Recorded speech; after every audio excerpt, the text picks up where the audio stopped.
Governor Sindh Kamran Khan Tessori 23 जनवरी को dumper तले आकर जाँ बहक होने वाली खातून के घर पहुंच गए। मुतवफ़िया की तीनों बच्चियों की तालीम की जिम्मेदारी उठाने का ऐलान किया। कहा कि हिमायत करें तो सियासी जमातों की जानिब से तनकीद की गई। गवर्नर सिंध की जानिब से मुतासरा खानदान को 80 गज के प्लॉट की फाइल भी दी गई।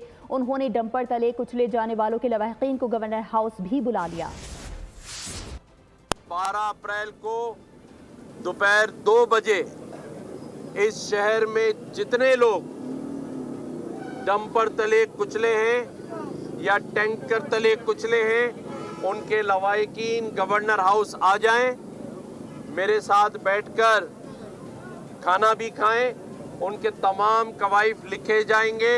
सबको एक एक प्लॉट देने का मैं ऐलान करता हूं। मैं 2 महीने बाद अगर आया तो इन तीनों बच्चियों के एडमिशन लेकर आया हूं।